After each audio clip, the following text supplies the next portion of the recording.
السلام عليكم ورحمة الله وبركاته.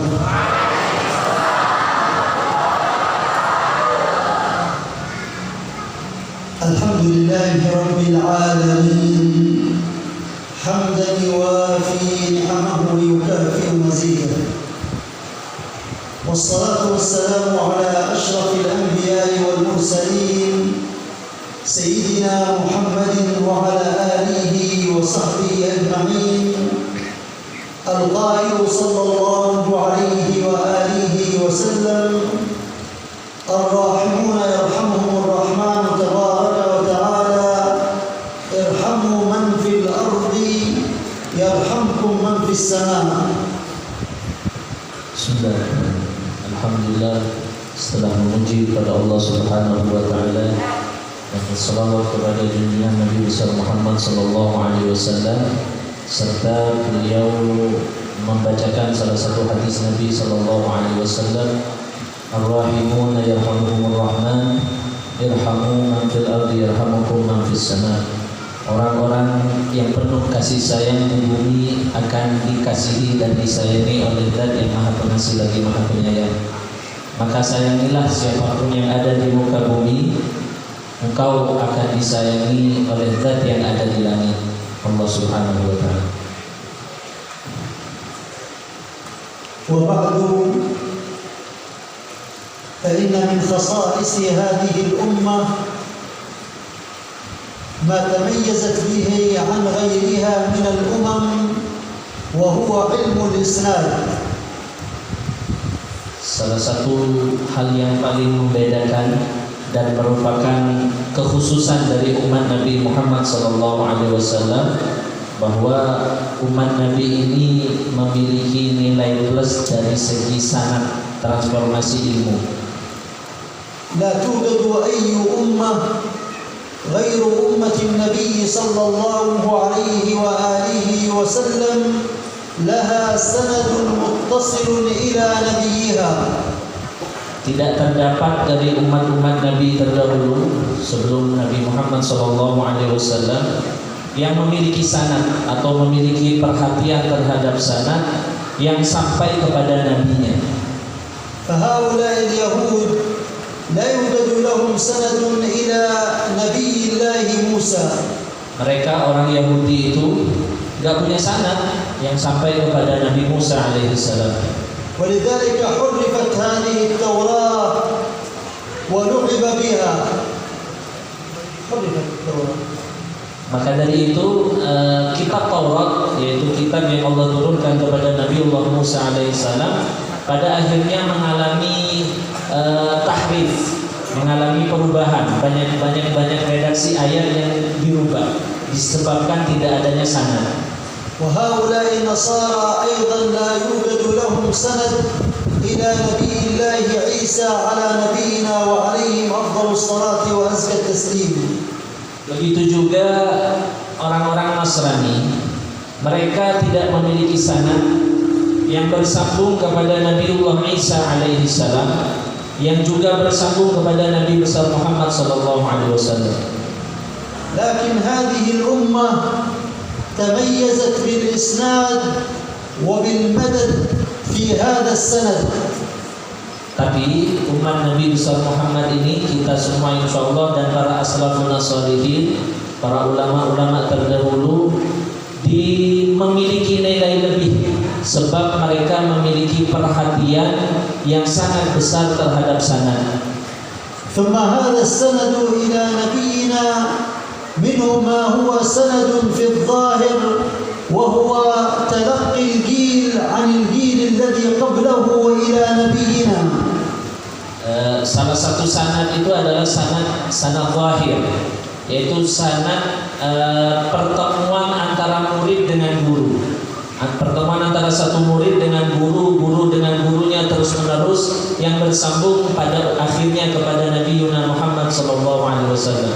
وهو مشهور في علم الحديث. Yang populer di dalam ilmu hadis dengan.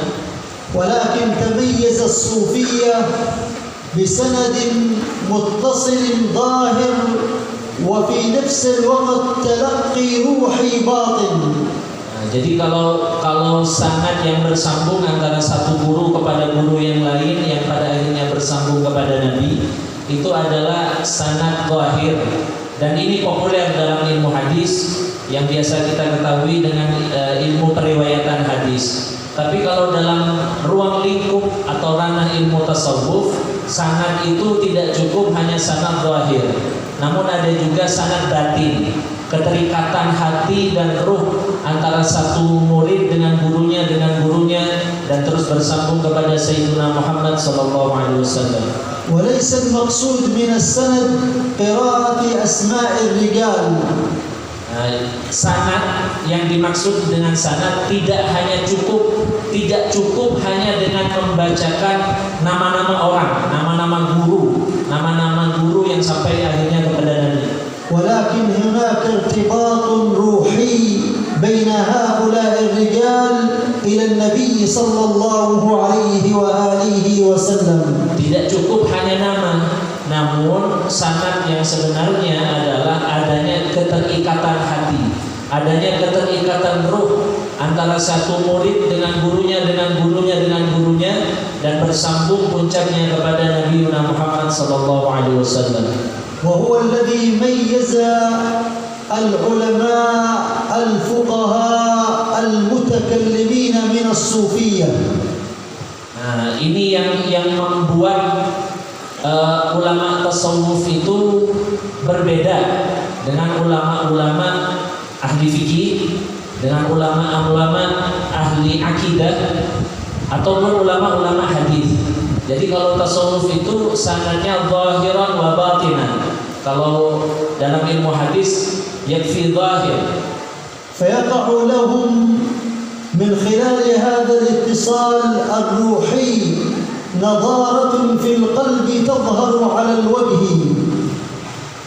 Maka kalau orang memiliki ikatan yang erat dengan gurunya, artinya ikatannya itu bukan hanya ikatan murid dan guru, namun ada ikatan ruh seorang murid terus bersambung dengan gurunya, nanti akan terpancar di wajah orang tersebut. Jadi kalau ada murid nyambung hati dengan guru, itu nggak perlu skincare insyaallah.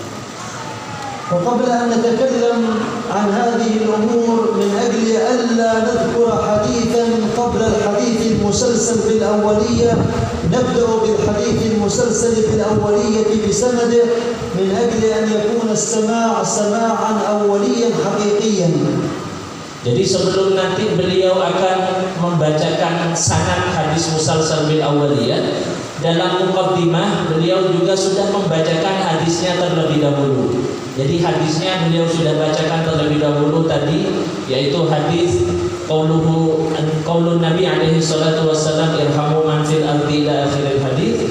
Dan nanti beliau akan bacakan sanadnya agar ada ikatan yang betul-betul kuat. Sebelum sanad tersebut dibacakan, hadisnya dibacakan terlebih dahulu. فسمعنا الحديث المسلسل بالأولية عن عدد من مشايخنا نختصر على سند الحبيب علي بن حسين بن عبد الله عيدي صاحب جدة، وهو أول حديث سمعناه منه. قال حدثنا الإمام المحتاط الحسن بن محمد المشاط وهو أول.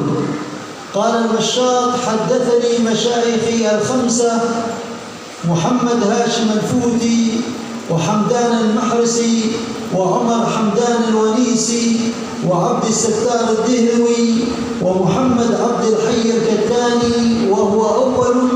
قالوا حدثنا محدث المدينة فالح الظاهري وهو أول. قال حدثني الإمام المجاهد محمد بن علي السنوسي وهو أول. حدثني الإمام أبي حفص عمر بن عبد الكريم بن عبد الرسول العطار وهو أول. حدثنا السيد أبو الحسن علي بن عبد البر الونائي وهو أول. حدثنا برهان الدين إبراهيم بن محمد النمرسي وهو أول. حدثنا عيد بن علي النمرسي وهو أول. حدثنا عبد الله بن سالم البصري وهو أول. حدثنا شمس الدين محمد بن علاء الدين البابلي وهو أول. حدثنا شهاب الدين أحمد بن محمد الشلبي الحنفي وهو أول. حدثنا جمال الدين يوسف بن زكريا بن محمد الأنصاري وهو أول. حدثنا برهان الدين إبراهيم بن علي القلقشندي وهو أول. حدثنا شهاب الدين أحمد بن أبي بكر المقدسي الشهير بالواسطي وهو أول. حدثنا الإمام المعمر الخطيب صدر الدين الميدومي وهو أول. حدثنا النجيب الحراني وهو أول. حدثنا أبو الفرج عبد الرحمن ابن علي بن الجوزي وهو أول. حدثنا إسماعيل بن أبي صالح المؤذن النيسابوري وهو أول عن أبيه وهو أول عن أبي طاهر محمد بن محمد بن محمش الزيادي وهو أول. حدثنا أبو حامد البزاز المعروف بالخشاب وهو أول. حدثنا أبو محمد عبد الرحمن بن بشر النيسابوري وهو أول.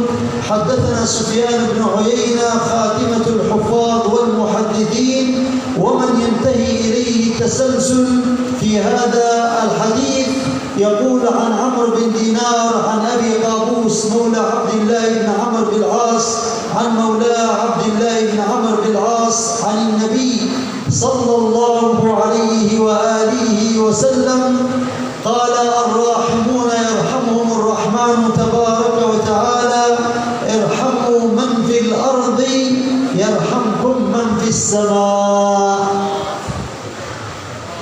Tadi beliau sudah membacakan sanad beliau hadis musalsal bil awwaliyah yang bersambung kepada Nabi alaihi salatu wassalam dari awal sampai akhir. Mau saya bacakan sebenarnya, tapi takut kelamaan atau bahasa lainnya saya tidak hafal. Jadi Masya Allah,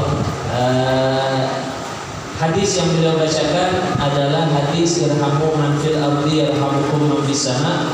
Sanadnya sudah tercantum dalam buku sanad yang dibagikan atau dimiliki oleh para hadirin sekalian, dan itu diijazahkan kepada para hadirin sekalian. فقلنا لكم أن هذا السند ليس مجرد التصاق عالم بعالم، بل هو سند مبني على اتصال روحي. Beliau menegaskan kembali bahwa sanad itu bukan hanya sebatas pertemuan antara orang alim dengan orang alim, antara seorang guru dengan guru yang lain, tapi sekali lagi sanad itu pada hakikatnya adalah keterikatan ruh antara guru dengan guru yang lain. فهذا الاتصال الروحي يقول فيه النبي صلى الله عليه وآله وسلم بالسند إلى الإمام الترمذي، وهو عن شيخنا أسد حمزة عن شيخه عبد الرحمن وشيخه محمد الفقير عن أبيه عن الوجيه الأهدل عن محمد بن سليمان الكردي عن البصري والنخلي عن البابلي عن السنهوري عن النجم الغيطي عن زكريا الأنصاري عن الحافظ بن حجر عن العراقي عن أبي العباس الحجار الصالحي عن جعفر بن علي الهمداني عن أبي طاهر السلفي عن محمد بن أحمد الأصبهاني الحداد عن إسماعيل بن ينال عن أبي العباس المحبوبي عن الإمام الترمذي قال في سننه: حدثنا ابن أبي عمر حدثنا سفيان عن عبد الملك بن عمير عن عبد الرحمن بن عبد الله بن مسعود يحدث عن أبيه الصحابي عبد الله بن مسعود عن النبي صلى الله عليه وآله وسلم يقول: نضر الله امرأ سمع مقالتي فوعاها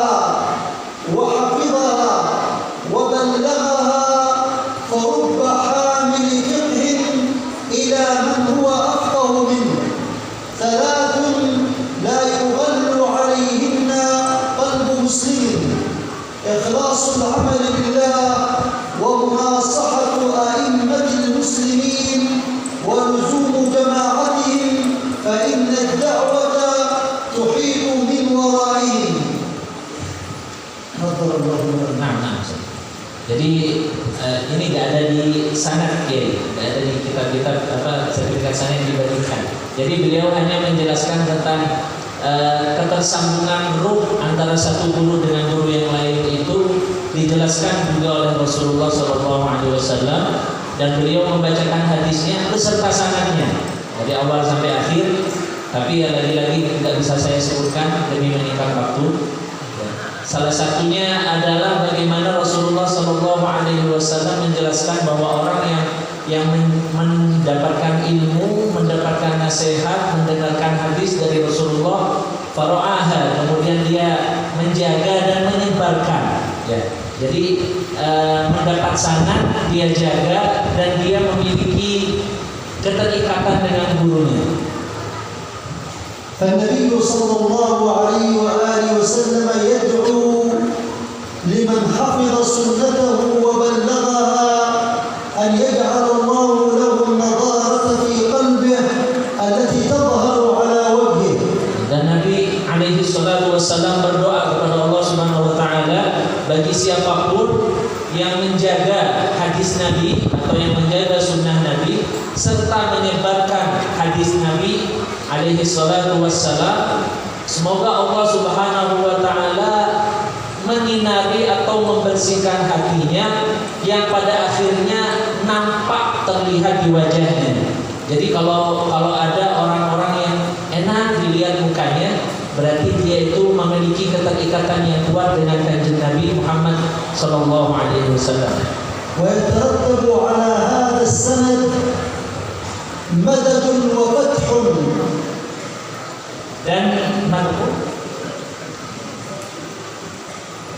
jadi salah satu faidah atau poin yang terdapat dalam transformasi ilmu sanad itu ada nilai pujian, madah, wafathun, dan keterbukaan. Jadi kita itu ke guru itu harus madah terus, gak boleh kita meragukan guru kita sedikit pun. Sehingga dikatakan dalam sebuah kalimat lantas sawab, Hadratus Syekh Yahya Hashim Asy'ari juga mengatakan, man lam ya'taqid jalalata syaikhihi lam yuflih abada. Barang siapa yang meragukan gurunya sedikit pun, maka dia tidak akan pernah terbuka atau tidak akan pernah beruntung selamanya. Jadi kalau kita selalu memuji guru kita, nanti akan ada fatah min Allah, akan ada keterbukaan dalam berbagai hal. فقد أخرج الإمام البخاري في صحيحه. Dan Imam Bukhari rahimahullah tabaraka wa ta'ala meriwayatkan dalam kitabnya Sahih Al-Bukhari, Al-Jami' As-Sahih Al-Masyhur bil Al-Bukhari, عن النبي صلى الله عليه وآله وسلم. dari Nabi sallallahu alaihi wa alihi wasallam, قال يغزو جيش فيقال لهم أفيكم من صحب رسول الله صلى الله عليه وآله وسلم. Ada hadis dijelaskan oleh Rasulullah sallallahu alaihi wasallam, yughzu jaisyun, ada sekelompok pasukan yang akan berperang. Terus dikatakan dalam pasukan, Nabi ini bercerita, dikatakan kepada pasukan tersebut, apakah ada dari kalian yang pernah bersama Nabi? فيقولون نعم فيفتح لهم. Kemudian sebagian dari mereka berkata iya, sebagian dari kami ada yang pernah bersama Nabi. Fayuftahu lahu, dan diberikan pintu kemenangan bagi mereka. قال ثم يغزو جيش فيقال لهم أفيكم من صحب النبي صلى الله عليه وآله وسلم أي من التابعين الذين صحبوا الصحابة. Kemudian ada kelompok lagi nanti yang hendak berperang pasukan, terus dikatakan kepada mereka, apakah ada dari kalian orang yang pernah semasa atau hidup bersama dengan orang yang pernah hidup bersama sahabat Nabi. Jadi tabi'in. Jadi ada nggak dari kalian ini yang pernah hidup bersama dengan orang yang pernah hidup bersama sahabat Nabi? Kalau sahabat Nabi jelas hidup bersama Nabi alaihi salatu wassalam. فيقولون نعم فيفتح لهم. Dan akhirnya mereka berkata, sebagian mereka berkata, iya, kami ada. Fayuftahu lahum, dibukakan pintu kemenangan bagi mereka oleh Allah Subhanahu wa taala. قال ثم يغزو جيش فيقال لهم أفيكم من صحب أصحاب رسول الله صلى الله عليه وآله وسلم فيقولون نعم فيفتح لهم. Kalau ini tabi'in, jadi ada kelompok atau pasukan yang berperang lagi dan dikatakan kepada mereka, adakah dari kalian yang pernah hidup bersama sahabat Nabi? Mereka berkata iya. Fayuftahu lahum, dan akhirnya dibukakan pintu kemenangan bagi mereka. فما معنى فيفتح لهم؟ Apa arti dari fayuftahu lahum? ولماذا يفتح لهم؟ Dan kenapa mereka itu dibuka oleh Allah Subhanahu wa taala? Yuftahu lahum بسبب السند الروحي المتلقى من تابع التابع إلى التابع إلى الصحابي إلى النبي. Sebab adanya sanad ruh. Sanad ruh. Apa sanad ruh itu? Yaitu tadi di kelompok ini, di pasukan ini ada orang yang pernah hidup bersama orang yang pernah hidup bersama sahabat Nabi, hidup bersama sahabat Nabi, hidup bersama Nabi. Jadi nyambung. Barokah pernah hidup bersama sahabat Nabi, akhirnya yuftahu lahum. Wa ma kana Allahu liyu'adzibahum wa anta fihi. Dan Allah Subhanahu wa taala tidak akan pernah mengadab karena ada kamu di dalamnya. Maksudnya kamu adalah kamu orang yang pernah hidup dengan orang soleh. Yaitu konteksnya kalau di hadis itu bersambung kepada Nabi sallallahu alaihi wasallam. Sallallahu alaihi wa alihi wasallam. فهذا الاتصال الروحي الذي يحصل بين هؤلاء الرجال إلى النبي قلنا أشار الله بقوله وما كان الله ليعذبهم وأنت فيهم ولم يقل وأنت بينهم. لو قال وأنت بينهم أي في حياة النبي، لكن الله يقول وما كان الله ليعذبهم وأنت فيهم في قلوبهم. Jadi kemenangan pasukan yang diceritakan oleh Syekh Yasir tadi disebabkan ada orang-orang yang memiliki keterikatan hidup masa dan hatinya juga terikat. Makanya mereka menang terus. Ya. Beliau menyebutkan dalilnya salah satu firman Allah Subhanahu wa taala, wa ma kana Allah mu'adzibahum wa anta fihim. Jadi Allah tidak mengadab kalian, tidak membuat kalian terhina kalah karena kalian ada di dalamnya. Maksudnya ada di dalamnya, di dalam hati kalian hidup ruh yang bersambung dengan para leluhur kalian. Ya, termasuk pondok pesantren kita tercinta ini salah satunya ya barokah para leluhur. Barokah Allah yarham Aba Fala yang hidup semasa dengan Syekh Nawawi, Syekhana Khalil Al-Bankalani, dan berturut kepada Syekh Nawawi Al-Bantani. Barokah-barokah itu. وقلما عالم من العلماء إلا ورحل يبحث عن هؤلاء الرجال. Jadi para ulama kita itu sedikit yang tidak memiliki perhatian terhadap para alim atau para orang soleh. Jadi ulama-ulama kita itu selalu mencoba menyambungkan hati ataupun menyambungkan sanad zahir wa batin dengan para orang-orang soleh dan orang-orang alim.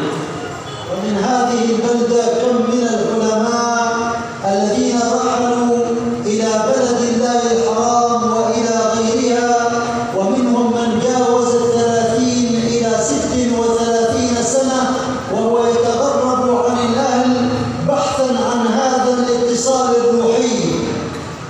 Dan banyak ulama di negeri ini dalam sejarah mereka pergi jauh meninggalkan keluarga hanya semata-mata untuk menyambungkan sanad keilmuan dan sanad ruh. Ada yang pergi sampai 30 tahun, 60 tahun dari Indonesia ngaji ke Mekah.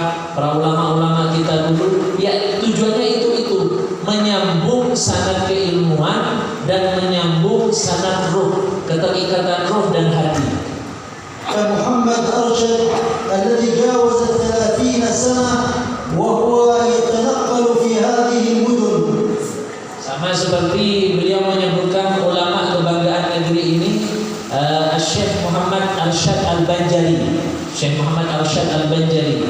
Beliau juga rihlah ilmu keluar dari Indonesia kurang lebih selama 30 tahun. ومنهم من استقر به المكان في تلك البلدة ومنهم من توفي فيها ومنهم من صارت له أسر في تلك البلاد بلد الله الحرام. Sebagian dari mereka ada yang pada akhirnya wafat di kota Mekah. Ya seperti banyak ulama-ulama kita, Syekh Nawawi Al-Bantani wafat di kota Mekah. Sebagian mereka akhirnya menetap di kota Mekah atau di kota-kota yang lain tempat mencari ilmu. Sebagian lagi pergi jauh-jauh mencari ilmu dan akhirnya mendapatkan jodoh ketika mencari ilmu, seperti Al-Habib Haidar pergi ke Yaman dapat jodoh di Yaman. Begitu Habib. وآخر من حول عليه في الإسناد وصار مسند الدنيا بلا نزاع إنما هو ينتسب إلى هذه البلدة بلدة أندلسيا الشيخ محمد ياسين ابن محمد بن عيسى المشهور بالفاداني. Sanad keilmuan seluruh dunia ini, ya, sanadnya ulama-ulama para alim itu berpusatnya kepada Indonesia, bukan kepada Indonesianya, tapi karena Indonesia melahirkan salah satu ulama yang alim yang dikenal dengan musnidud dunia, ya, ahli sanadnya seluruh dunia, sanad keilmuan seluruh dunia banyak bersambung kepada Fadilatul Syekh Allah Yarham Syekh Yasin Al-Fadani, Syekh Yasin dari Padang, orang Indonesia.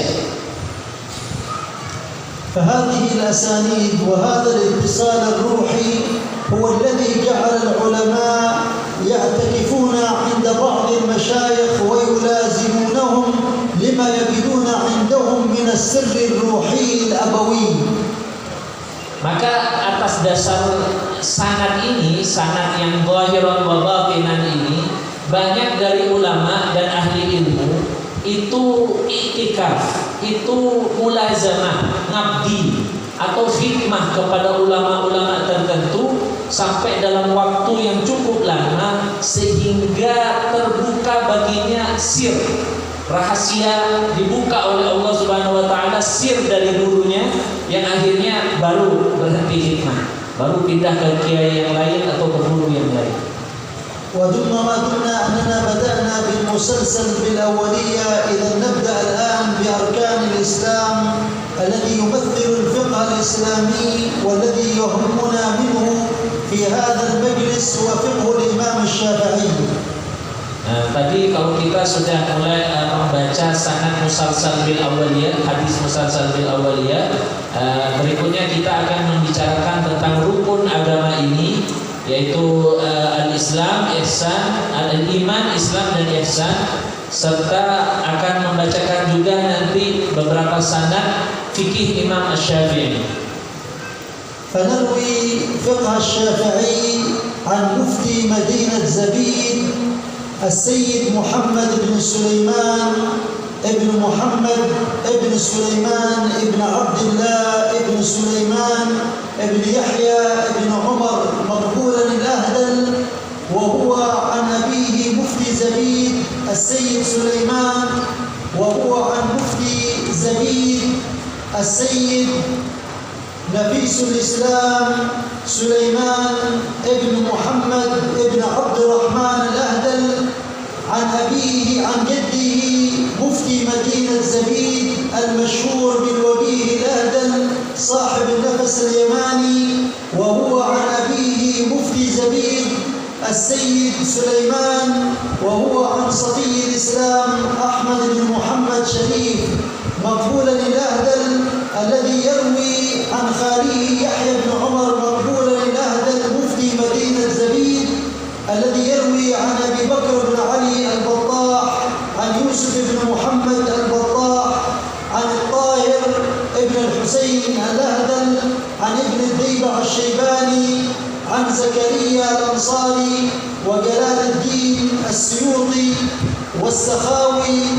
وهؤلاء أما زكريا الأنصاري فهو الفقيه، لذلك نسلك السند الذي يأتي من خلاله وهو عن الحافظ بن حجر العسقلاني وعن جلال الدين المحلي وعن علم الدين البلقيني، والثلاثة عن سراج الدين البلقيني وهو عن تقي الدين ابن السبكي وعن علاء الدين العطار.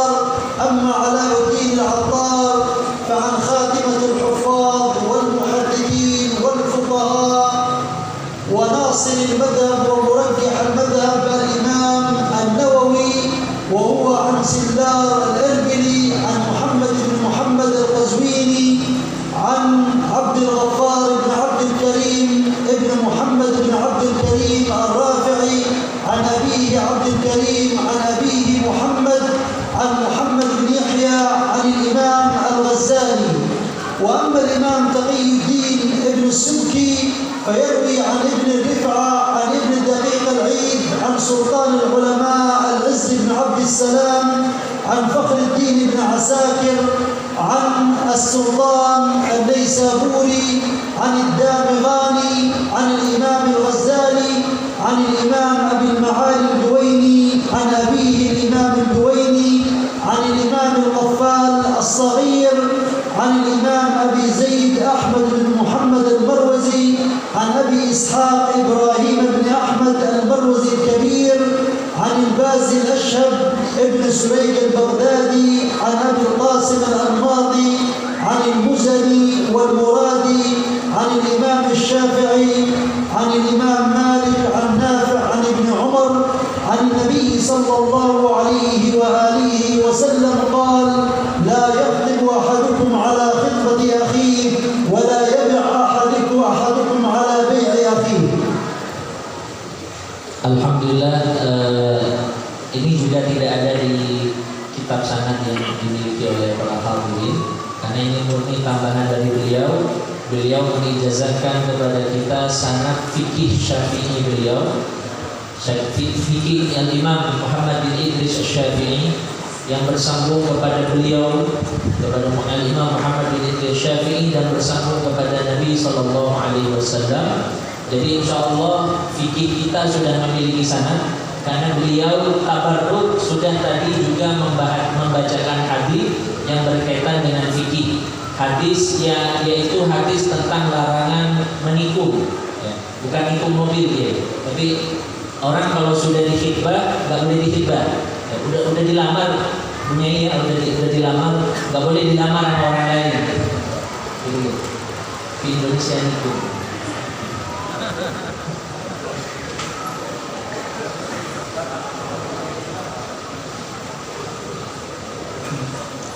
وأما بالنسبة لاتصالنا بالعقيدة المتسلسلة إلى النبي صلى الله عليه وآله وسلم من خلال هؤلاء الرجال الذين حفظوا لنا العقيدة الإسلامية بسندها إلى نبينا صلى الله عليه وآله وسلم، فما أخذناه وتلقيناه عن شيخنا السيد علي بن محمد بن عمر الزيلعي، وهو عن مفتي الشافعية في مكة المكرمة الشيخ عبد الله بن سعيد بن عبادي اللهجي، وهو عن شيخه ولي الدين عبد الرحمن بن محمد بن عبد الرحمن بن عبد الباري الأهدل، وهو عن أبيه حاكم المراوعة وصاحب كتاب عمدة المفتي والمستفتي، وهو عن البدر الساري محمد بن أحمد بن عبد الباري الأهدل صاحب كتاب الكواكب الدرية على المتممة الآجرومية، وهو عن عمه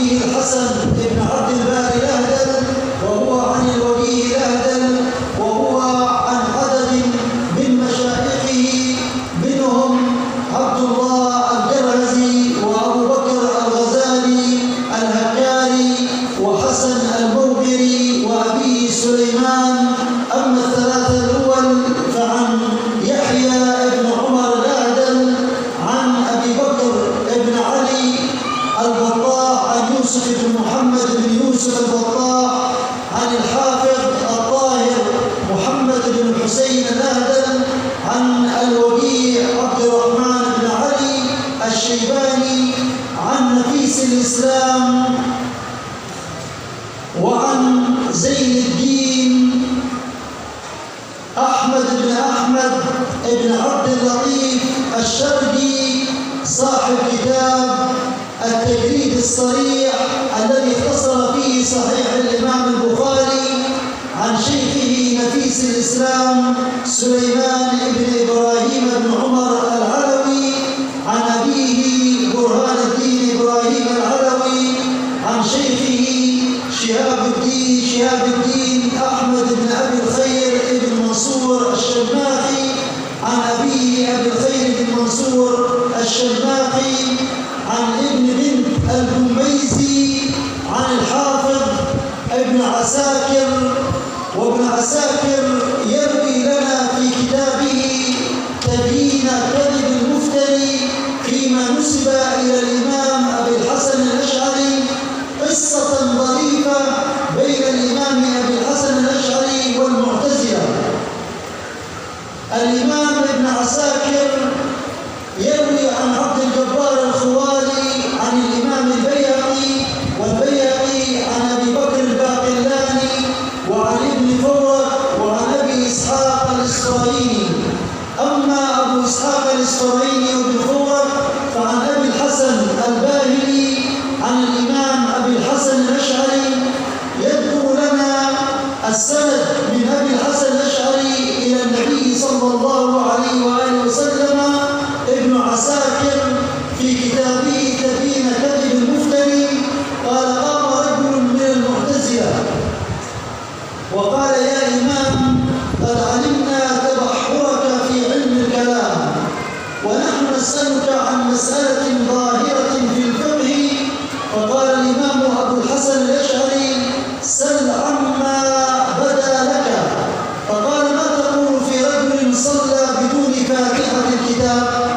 قال: أخبرنا أبو بكر الساقي حدثنا سفيان عبد الجبار بن العلاء حدثنا سفيان عن الزهري عن محمود بن الربيع عن عبادة بن الصامت عن النبي صلى الله عليه وآله وسلم قال: لا صلاة لمن لم يقرأ بفاتحة الكتاب.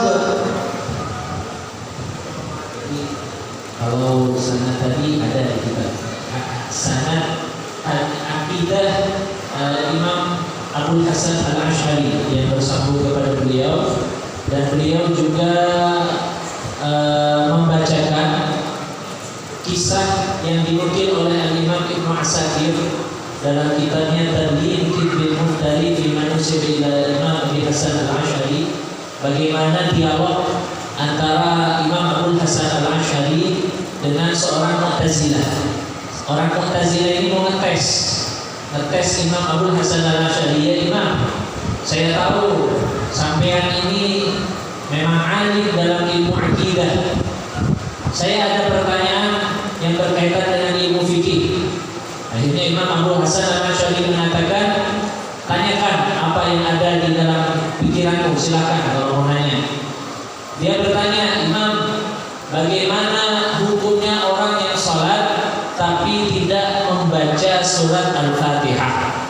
Nah, akhirnya Al-Imam Abul Hasan Al-Ash'ari menunjukkan kelasnya, bahwa beliau bukan hanya ahli akidah, tapi beliau juga ahli fikih dan bahkan ahli hadis, sehingga beliau menjawab dengan salah satu sabda Nabi, namun disebutkan sanadnya. Jadi bukan hanya baca hadisnya, ya, disebutkan sanadnya oleh Imam Abul Hasan Al-Ash'ari, dan beliau menyebutkan bahwa Rasulullah SAW bersabda, la salata liman lam yaqra bi Fatihatil Kitab. Tidak sah salatnya seseorang yang tidak membaca surat Al-Fatihah. Maka dari itu sekarang insyaallah akidah kita, manhaj atau pemahaman akidah kita, pemahaman terhadap akidah adalah kita mengikuti madhab Al-Imam Abul Hasan Al-Ash'ari dan Imam Abul Hasan Al-Maturidi. Nah, untuk kepada Imam Abul Hasan Al-Ash'ari, detik ini kita sudah alhamdulillah memiliki sanad yang bersambung kepada beliau, yang mana kita mendapatkannya dari Fadilatul Syekh Yasir Al-Adani bin Salim Asy-Syuhaili. وأما مقام الإحسان وهو مقام التصوف فللصوفية فيه القدم الكبير، فما نرويه من الطريقة السمانية الطيبية أو السمانية الهاشمية أو الطريقة الإدريسية أو الطريقة العلوية، فنرويه من الطريقة السمانية عن سيدي البروفيسور شيخ الطريقة السمانية بالسودان بطابة، وهو عن أبيه الحفيان عن عبد القادر الجيلاني عن الأستاذ عبد المحمود عن الإمام القرشي ود الزين عن الشيخ أحمد الطيب الذي أدخل الطريقة السمانية إلى السودان، ومن الطريقة السمانية الهاشمية عن شيخنا الشيخ مختار محمد الحسن عن شيخه الشريف التيجاني عن شيخه ووالده محمد الأمين عن شيخه ووالده محمد الخاتم الحسني عن شيخه القرشي ود الزين عن الشيخ أحمد الطيب عن الشيخ محمد عبد الكريم السمان. ونروي أيضا عن شيخنا شيخ الطريقة الأحمدية الإدريسية الدندراوية سيدي الشيخ أحمد بن علي صالح الدندراوي عن شيخ الطريقة في اليمن سيدي محمد رشيد عن شيخ الطريقة في مصر سيدي محمد بن أحمد الدندراوي عن شيخ الطريقة في مكة المكرمة سيدي إبراهيم الرشيد عن قطب دائرة التقديس سيدي أحمد بن إدريس المغربي شيخ الطريقة الإدريسية الأحمدية المحمدية، وهو عن الخضر عن النبي صلى الله عليه وآله وسلم.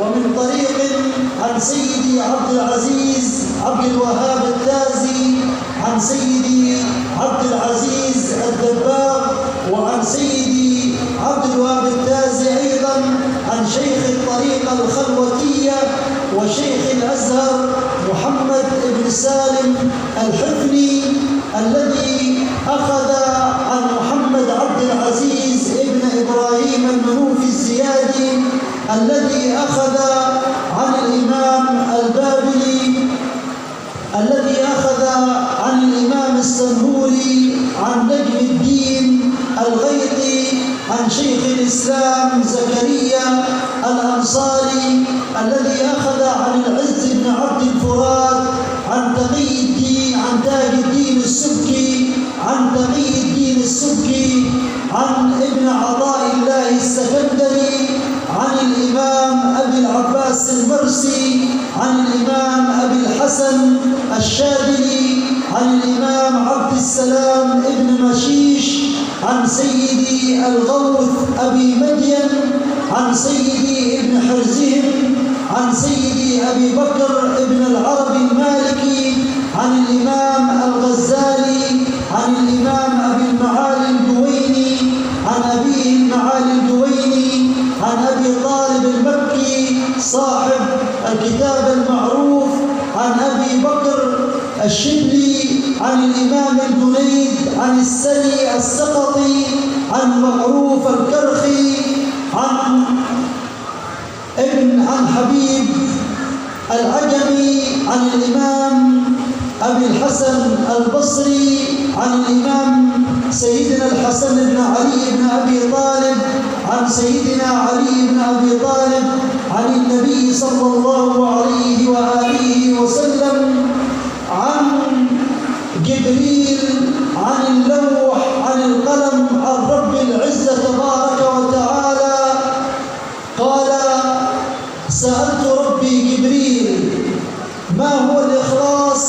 قال هو سر من أسراري أودعته في قلوب من أحببت من عبادي. Jadi tadi agak panjang. Pertama, beliau menjelaskan tentang ihsan. Salah satu rukun agama yang ketiga yaitu ihsan. Ihsan ini objek utamanya adalah tasawuf, kajian keilmuan tasawuf. Dan umumnya orang yang berkecimpung dalam dunia tasawuf umumnya kebanyakannya berthariqah. Beliau tadi membacakan dua sanad thariqah beliau, yang mana beliau memiliki sanad thariqah Samaniyah yang bersumber kebanyakan berada di Sudan, dan beliau juga membacakan sanad Idrisiyah Hasaniyah, thariqah Idrisiyah Hasaniyah yang kebanyakan bersumber dari Maroko, Maghrib. Beliau bacakan dari awal sampai akhir sanad beliau, khususnya sanad Idrisiyah Hasaniyah. Beliau akhirnya menyebutkan salah satu hadis Nabi SAW ketika Nabi SAW bertanya kepada malaikat Jibril dan tentunya kepada Allah Subhanahu wa taala, apa itu ikhlas? Ikhlas, kata Allah Subhanahu wa taala, adalah salah satu rahasiamu, rahasia Allah Subhanahu wa taala yang Allah taruh, Allah titipkan, Allah letakkan kepada hatinya orang-orang yang memiliki kedekatan dengan Allah Subhanahu wa taala. Jadi ini lagi-lagi tidak ada di kitabnya dia, di bukunya semua sanad thariqah. Beliau kalau di buku hanya menuliskan sanad Musalsal bil Asy'ariyah, akidah Imam Abdul Hasan Asy'ari, sanad Al-Quran yang insyaallah sebentar lagi, sanad Musalsal bil Awwaliyah, dan hadis Musalsal bil Mahabbah. Namun tadi beliau sudah menambahkan sanad-sanad yang lain. Lagi-lagi ini bukti nyata bahwa beliau salah satu pengamal sanad yang zahiran wa batinan, bukan hanya memiliki sanad ketersambungan fisik, tapi juga batin, ruh insyaallah tersambung kepada guru-guru beliau, karena beliau hafal semua itu sanad-sanadnya dari tadi, dari awal sampai akhir. Kalau sudah hafal itu kan karena banyak disebut. Ya, kita kalau banyak nyebut pasti hafal. Ya, karena kalau sedikit nyebut ya pasti nggak hafal. Beliau hafal, saya yakin beliau pasti memfatihahkan atau setiap harinya pasti dibaca itu nama guru-gurunya yang bersambung pada akhirnya kepada Sayyidina Muhammad Sallallahu Alaihi Wasallam. Maka beruntung kita pada kesempatan kali ini. Sekarang beliau meminta kita semua untuk membaca surah Al-Fatihah dan 5 ayat awal dari surat Al-Baqarah sebagai bentuk tabarruk ala berkah membaca Al-Quran, untuk mengijazahkan kepada kita semua sanad Al-Quranul Karim. Kita baca semua dari awal ke akhir, mohon berkahnya kepada Abah untuk memimpin bacaan surah Al-Fatihah dan 5 ayat awal surah Al-Baqarah.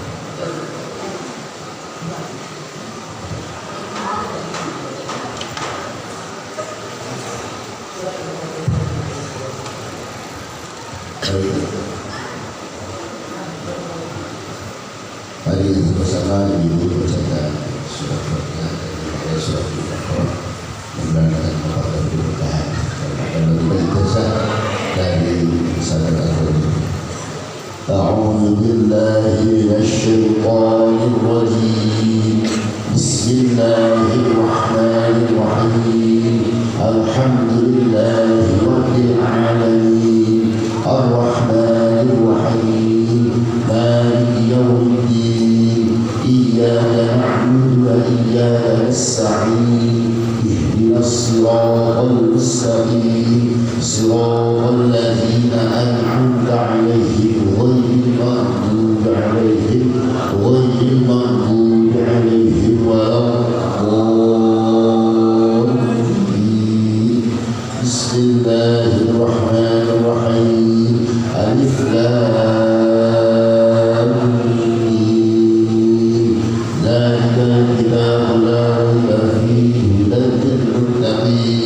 الذين يؤمنون بالغيب ويقيمون الصلاة ومما رزقناهم ينفقون والذين يؤمنون بما أنزل إليك وما أنزل من قبلك وبالآخرة هم يوقنون أولئك على هدى من ربهم وأولئك هم المفلحون. صدق الله العظيم. قرأنا القرآن على عدد من مشايخنا نخص منهم مفتي مدينة الزيدية ومنصب آل القديمي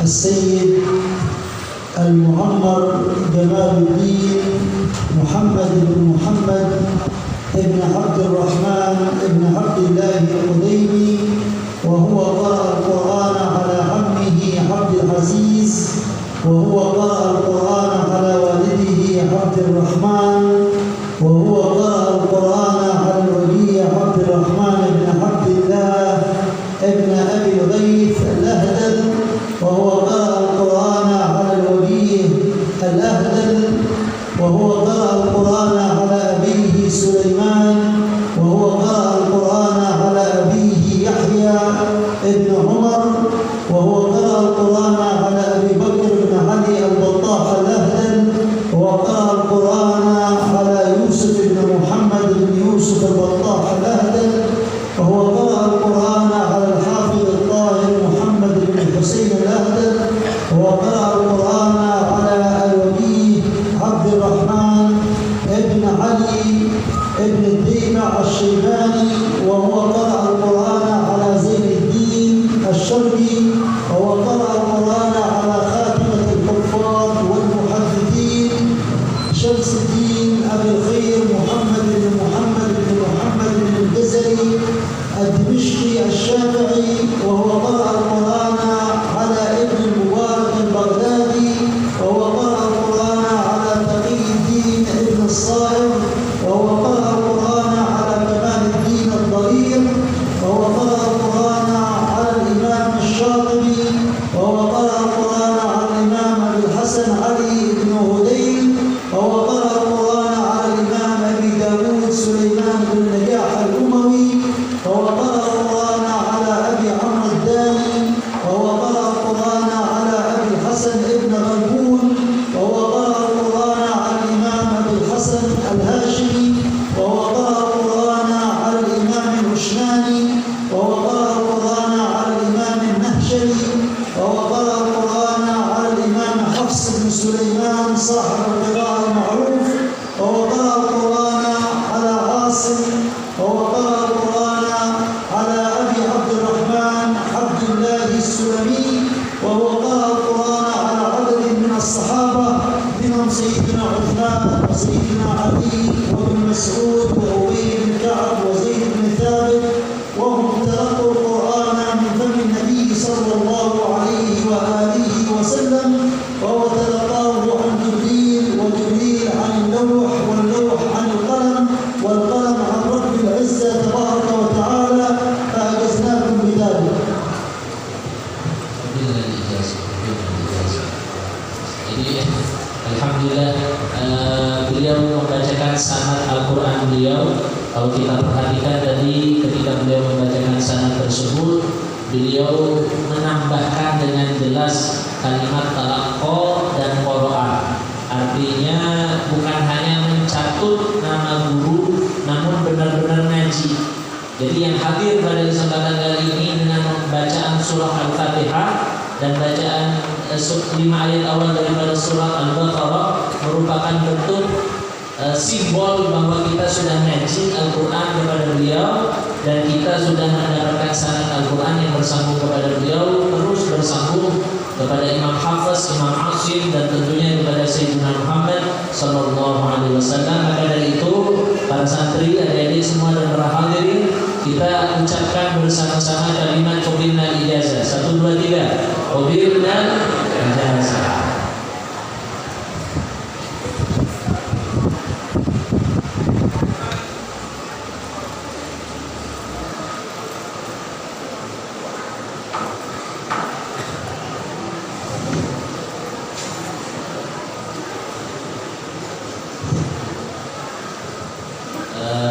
Tim Hatro masih ada. Beliau meminta kita untuk membaca beberapa bait dari Qasidah Burda, karena beliau juga ingin memberikan ijazah sanad Qasidah Burda kepada kita semua. Ayo, ada musiknya ya.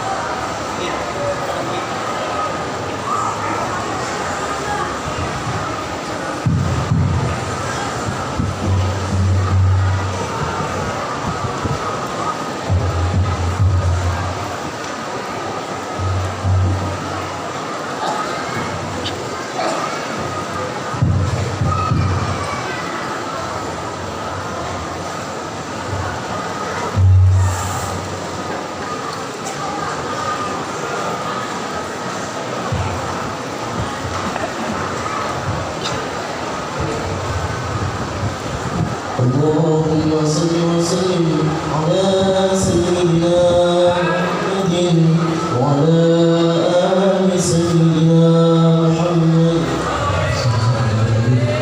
مولاي صل وسلم دائما أبدا على حبيبنا خير الخلق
حضرنا مجالس البردة عند الكثير من مشايخنا،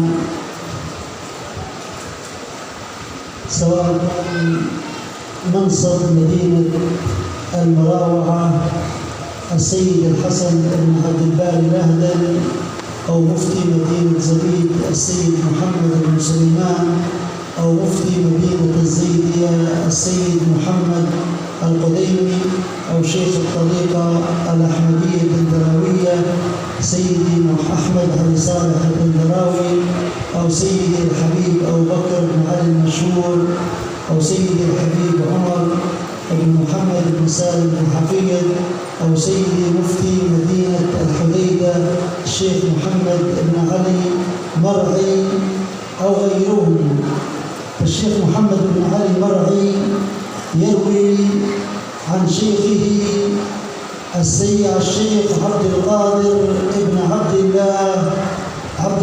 بن يحيى بن عبد الله بن يحيى بن محمد بن يحيى المكرم البريهمي، وهو أخذ عن أبيه يحيى، وهو أخذ عن أبيه عبد الله، وهو أخذ عن أبيه يحيى، وهو أخذ عن أبيه محمد، وهو أخذ عن الوجيه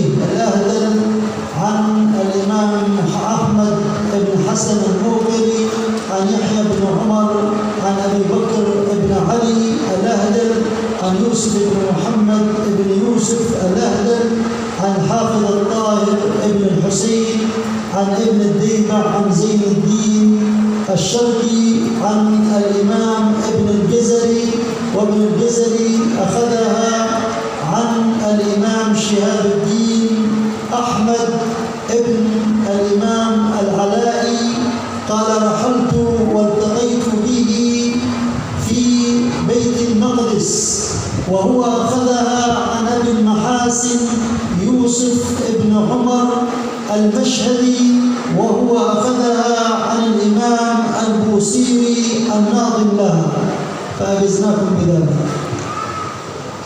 Beliau membacakan sanad. Beliau menyebutkan beliau banyak sekali menghadiri majelis-majelis burda.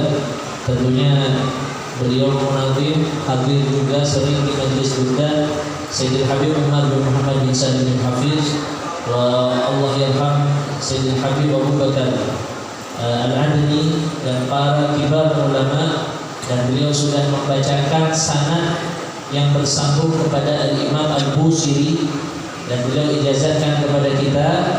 Maka sekali lagi kita bersama-sama mengucapkan qabilnal ijazah. ونجيزكم بدلائل الخيرات من طريق الطريقة الأحمدية سيد الشيخ محمد بن صالح الدراوي عن سيدي محمد رشيد عن سيدي محمد الدراوي عن سيدي إبراهيم رشيد عن سيدي أحمد بن إدريس عن سيدي عبد الوهاب التازي عن سيدي محمد سالم الحكمي عن سيدي عيد بن علي النمرسي عن عبد الله بن سالم البصري عن عبد الرحمن بن أحمد بن عبد الرحمن بن أحمد الحسني الإدريسي الشهير بالمحبوب عن أبيه أحمد عن أبيه عبد الرحمن عن الإمام الجزوري صاحب الدلائل. Ini kebahagiaan bagi para masyayikh khususnya, karena beliau mengijazahkan ijazah kitab Dalail al-Khairat karya Al-Imam Sulaiman Al-Jazuli yang agak berbeda, karena umumnya di Indonesia ini ijazah dalailnya itu bersumber dari Mekah, khususnya dari Al-Imam Syekh Muhammad Amin Al-Qutbi. Ini beliau berbeda sanadnya, dan ini Masya Allah kegembiraan farhatun lana kulur, maka para santri khususnya juga yang ingin mengamalkan Dalailul Khairat, kita ucapkan bersama-sama qabilnal ijazah.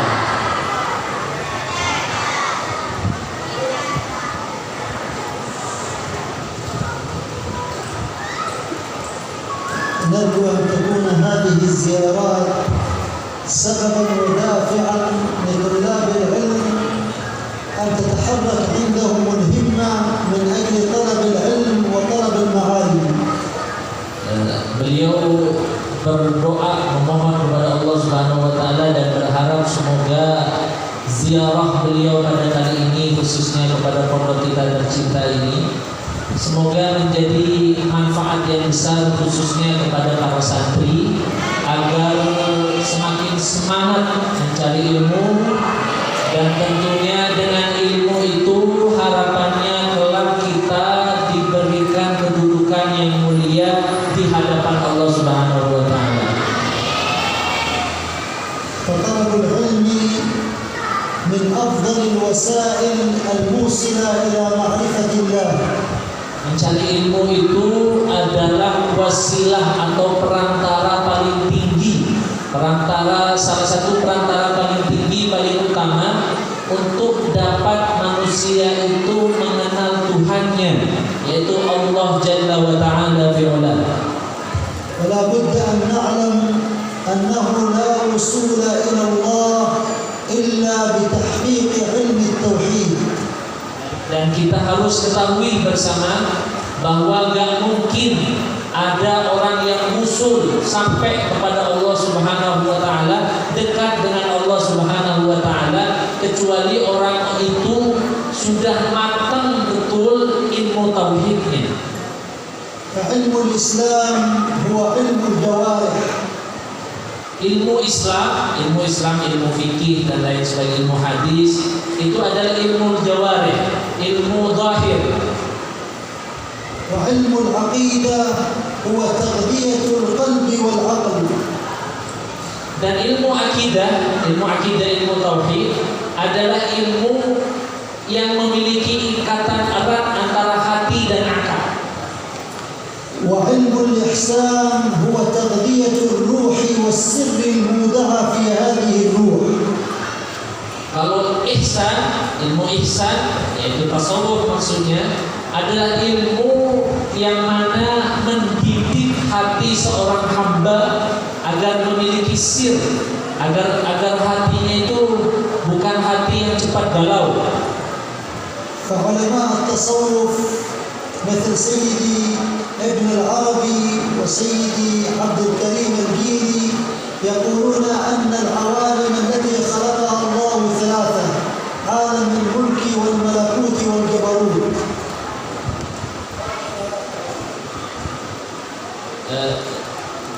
Ulama tasawuf seperti Imam Ibnu Arabi dan Imam Abdul Karim Al-Jili mengatakan bahwa Allah Subhanahu wa taala menciptakan 3 hal. Mulki, Allah menciptakan mulk, kerajaan beliau, malakut, alam malakut, jabarut. Alam jabarut ada alam jabarut. فعلم الملك هو علم الإحسان علم الإسلام وأركان الإسلام. Ilmu muluk adalah ilmu ihsan atau ilmu tasawuf, ilmu agama Islam dan al-fiqh. Al-fiqh, hadis dan lain sebagainya. ومن الإنسان هذه الجوارح المسماة بالجسد والنفس يسمى عالم الملك. Manusia ini dengan jasadnya, dengan jasad kita yang berbeda-beda, ya. Ada yang obesitas, ada yang kurus, ada yang sedang, ya. Itu semuanya adalah alamul muluk.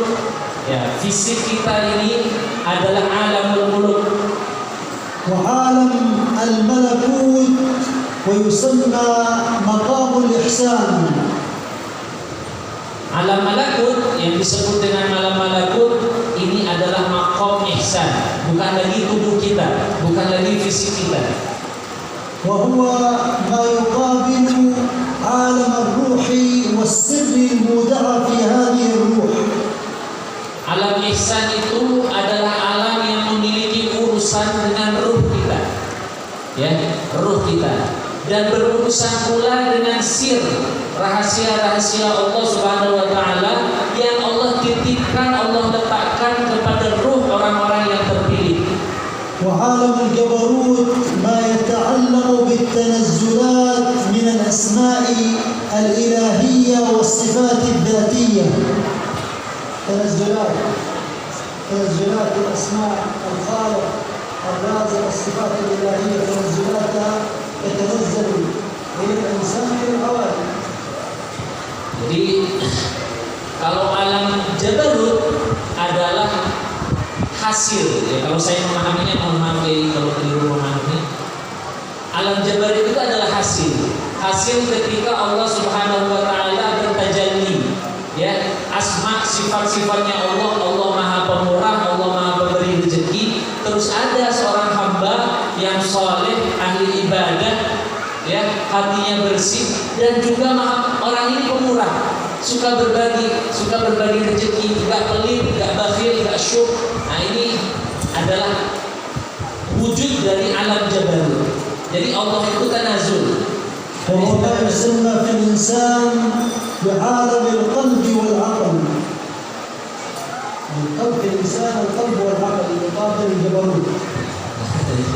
Dan agar bisa tanazul, agar sifat-sifat Allah yang mulia ini bisa berada dalam diri manusia yang hina ini, maka wadahnya itu adalah hati dan akal.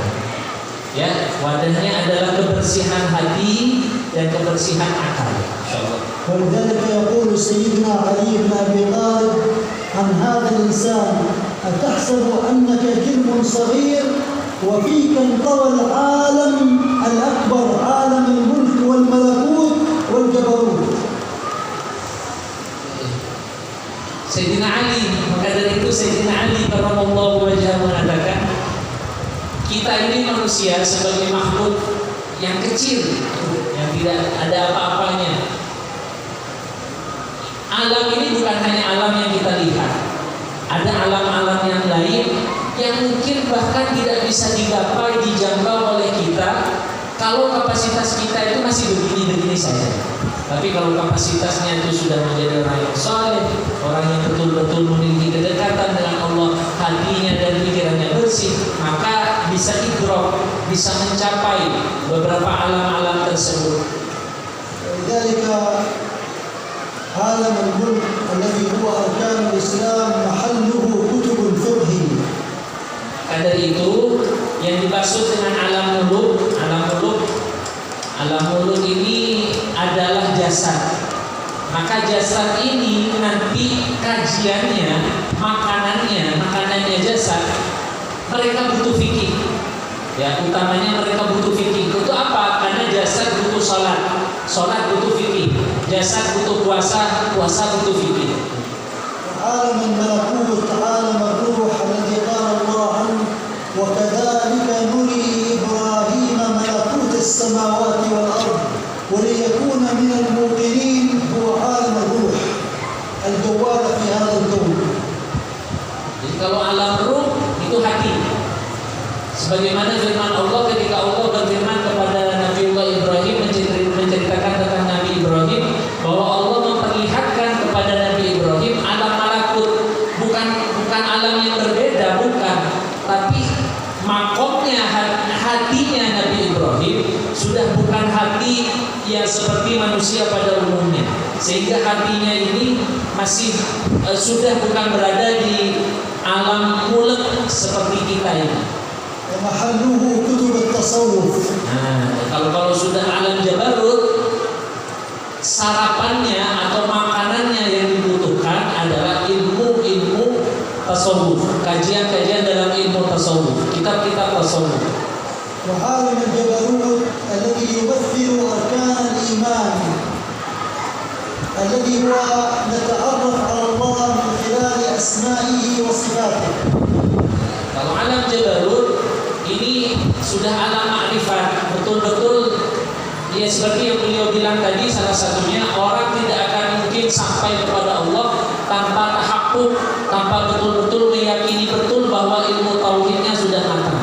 Nah, alam jabarut ini adalah alam di mana kita semakin dekat dengan Allah, semakin mengenal sifat Allah, semakin bermakrifat kepada Allah Subhanahu wa taala tentang asma-Nya, makna dari sifat-sifatnya, bukan hanya secara kalimat, tapi makna yang tersirat atau yang terpendam dalam setiap sifat-sifat Allah Subhanahu wa taala. ومحله كتب العقيدة والتوحيد وعلم الكلام.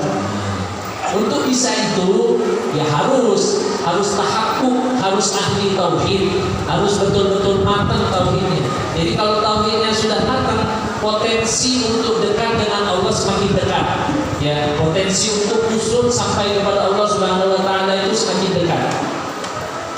فلا بد للعبد أن يدرس الإسلام والإيمان والإحسان دراسة منهجية.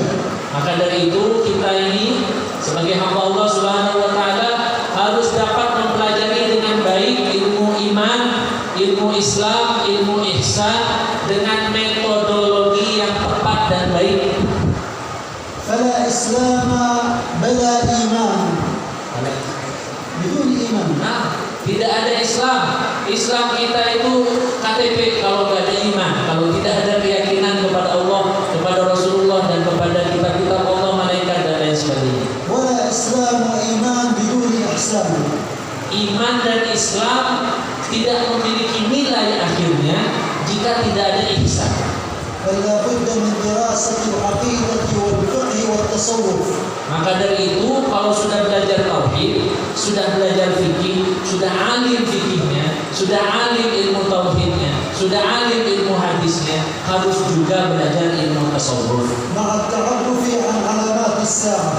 Juga beserta itu mengetahui tentang ilmu tanda-tanda akhir zaman atau yang biasa disebut dengan fikih tahawul. ونكتفي بهذه الإشارات ونجيزكم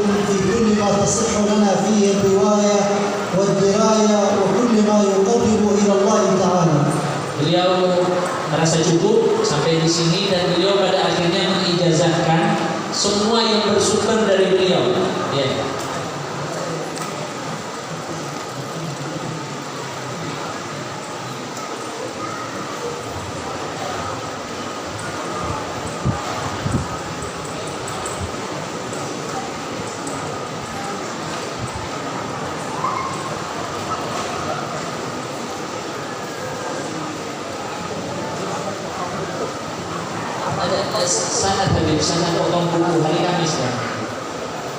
Potong buku. Lagi dan الآن نحاول أن نجسم البناء على بعض.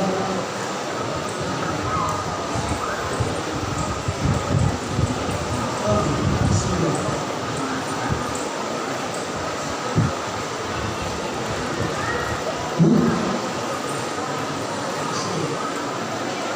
Sebelum beliau sebentar lagi akan mengijazahkan secara simbolik kepada Abah Kiai talbisul imamah, pemakaian surban.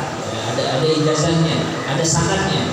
Tapi sebelum itu kalau kita perhatikan, beliau tadi menutup dengan ijazah bahwa beliau menyampaikan, saya ijazahkan semua kepada yang hadir apa-apa yang sah untuk diijazahkan dari diri saya, dari sanad, ilmu dan lain sebagainya. Sebenarnya bilang kayak gini udah cukup dari awal, tapi beliau masih baca sanadnya dari awal sampai akhir ya. Karena Masya Allah ini tentunya keberkahan bagi kita. Beliau masih mau capek-capek membaca sanadnya dari awal sampai akhir. Dan sebentar lagi kita ada ijazah pemasangan imamah surban dan ijazah memotong kuku. Nah ini motong kuku, pedikur, medikur, ada ijazahnya. بما أن اليوم يوم الخميس والحديث المسلسل بتقليم الأظفار هو مسلسل بتقليم الأظفار يوم الخميس. Jadi hadis memotong kuku, hadis musalsal bitaqlimil adfar itu adalah kesunahan memotong kuku atau hadisnya pada hari Kamis. Sekarang kebetulan hari Kamis, pas. يذكر الإمام الغزالي أنه يستحب في تقليم الأظفار أن يبدأ أولا بالسبابة من اليد اليمنى ثم الوسطى ثم الخنصر ثم الخنصر ثم الإبهام ثم يبدأ من اليد اليسرى بهذا الإصبع الصغيرة ثم التي تليها ثم الوسطى ثم السبابة ثم الإبهام. Nah ini baru tahu kan? Ya. Jadi kata Imam Al-Ghazali, kesunahan memotong kuku itu dimulai dari kanan. Nah, biasanya dari kanan jempol, telunjuk dulu, jari tengah, jari manis, kelingking, ibu jari. Kemudian kalau berpindah ke kiri dengan kelingking, jari manis, jari tengah, telunjuk, ibu kepala sekolah, ibu jari. Ibu jari masih. Ibu jari.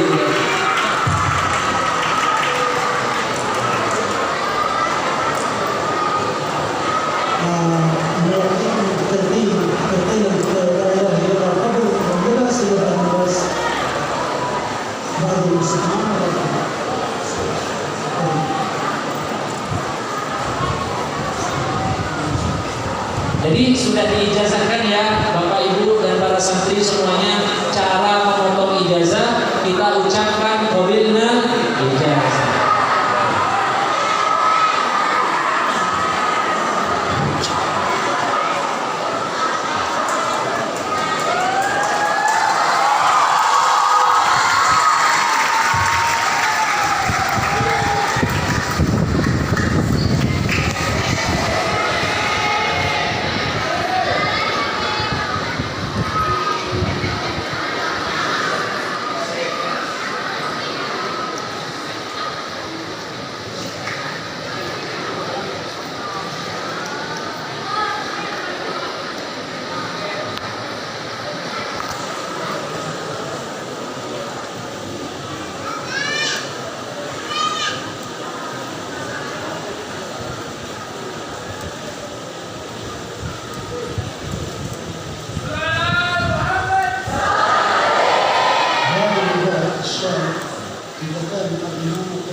Jadi kalau menggunakan sorban dililit imamah, sorban atau syal yang diletakkan di bahu itu sunnah ditaruh di kanan.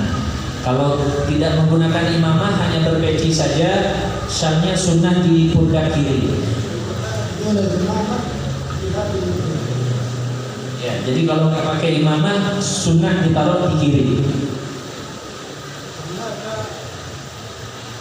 الشهادة لباس يسمونه لباس الإجازة ويلبسوه أصحاب الطريقة.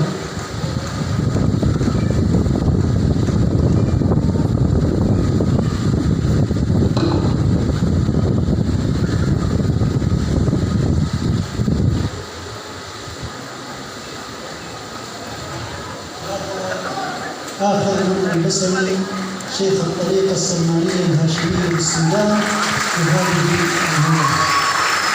Jadi pemakaian syal atau surban seperti itu merupakan ijazah sanad thariqah pemakaian surban thariqah samaniyah dari Sudan. Beliau ijazahkan kepada Abah.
Jadi sekali lagi beliau sudah mengijazahkan talbis imamah, pemakaian imamah surban yang dililit kepada Abah beserta putra beliau Gus Fikris, dan beliau juga mengijazahkan pemakaian syal yang ada dalam thariqah samaniyah.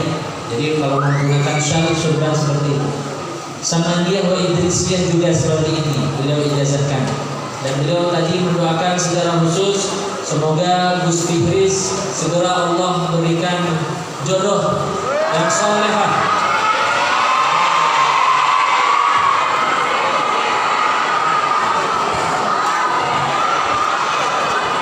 Bukan hanya Gus Fikris, semuanya yang hadir yang masih jomblo.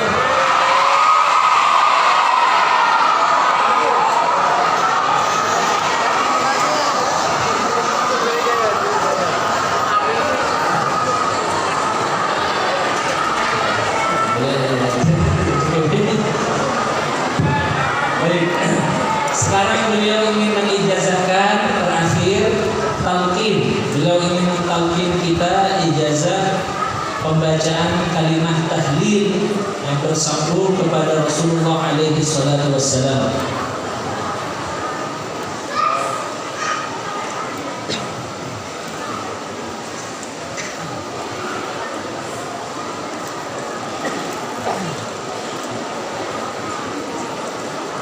لا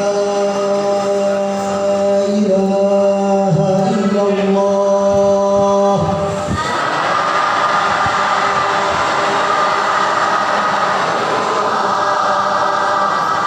محمد رسول الله في كل لمحة ونفس عدد ما وسعه علم الله لا إله إلا الله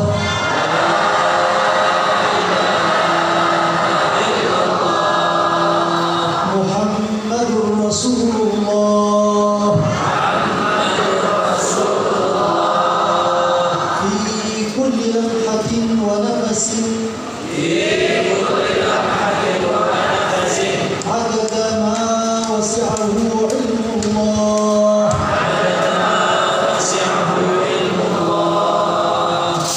لا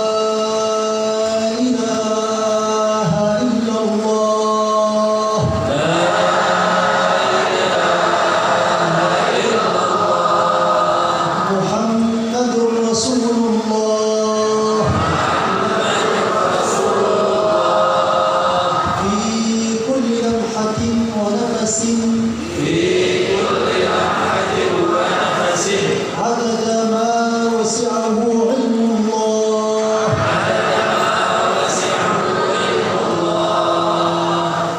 هكذا لقنني إياها سيد الشيخ أحمد بن علي صالح الدندراوي شيخ الطريقة الأحمدية الدندراوية الإدريسية في اليمن، وهو تلقنها عن شيخي سيدي محمد بن عبد الرحمن رشيد، عن سيدي محمد بن أحمد الدندراوي، عن سيدي إبراهيم الرشيد، عن سيدي أحمد بن إدريس، التي تلقنها أولا من الإمام الخضر، ثم تلقنها من فم النبي صلى الله عليه وآله وسلم، وهذا من أقصر الطرق الموصلة إلى النبي بتلقين الكلمة الطيبة لا إله إلا الله محمد رسول الله Sallallahu alaihi wasallam. Dan beliau tadi mengijazahkan kita, mentalkinkan kita kalimat la ilaha illallah Muhammadur Rasulullah sallallahu alaihi wasallam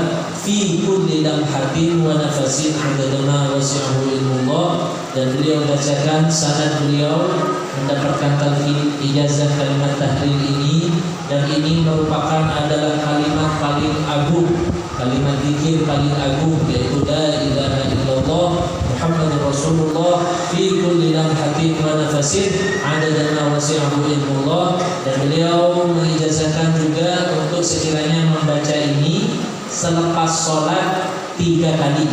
Setiap selesai sholat fardu membaca la ilaha illallah Muhammadur Rasulullah fi kulli lamhatin wa nafasin adadana wasi'ahu ilmullah 3 kali.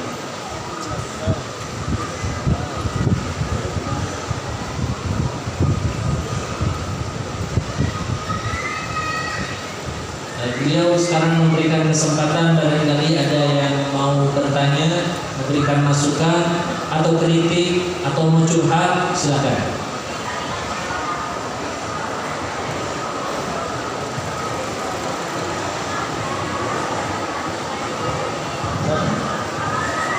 Kami silakan yang bertanya, silakan di depan.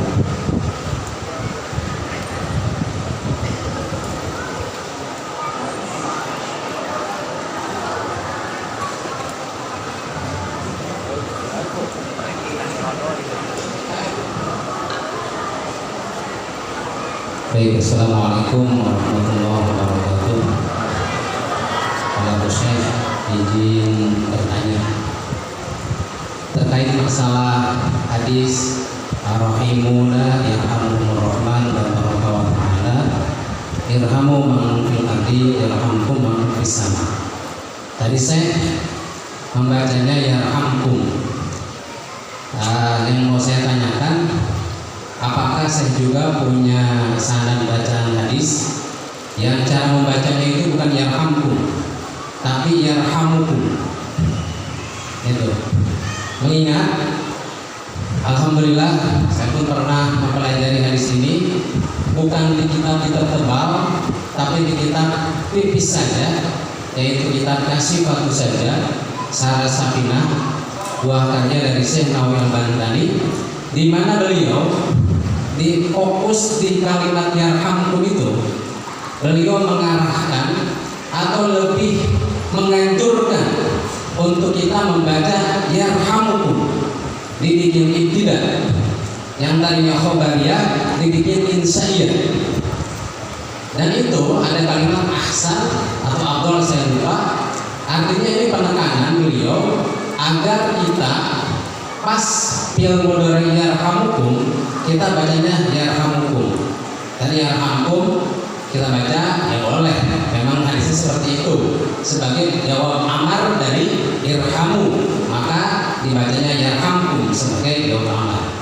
Tapi secara Al-Bantani lebih menekankan bacalah yarhamukum dibikin ibtida, dengan kata lain itu dijadikan makon doa. Alasan beliau karena itu yang berucap Nabi, maka itu adalah doa Nabi Sallallahu Alaihi Wasallam, yang mana notabene doa Nabi itu doa mardud kata beliau. Nah, terkait masalah ini saya minta pandangannya dari Syekh terkait pendapat dari Syekh Nawawi Al-Bantani tadi, mohon pencerahannya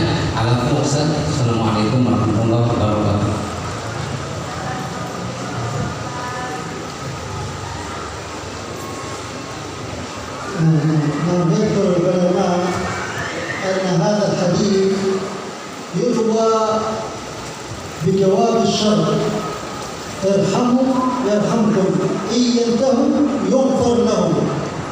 فعل الشر ودوام الشر. ومنهم من يجعله جملة استئنافية فيكون مبني على الرفع. والعلماء يذكرون ويشيرون إلى هكذا يقول ارحموا من في الأرض يرحمكم من في السماء، أو ارحموا من في الأرض يرحمكم من في السماء، وكلاهما وارد في الحديث وكلاهما مذكور في شرح الحديث.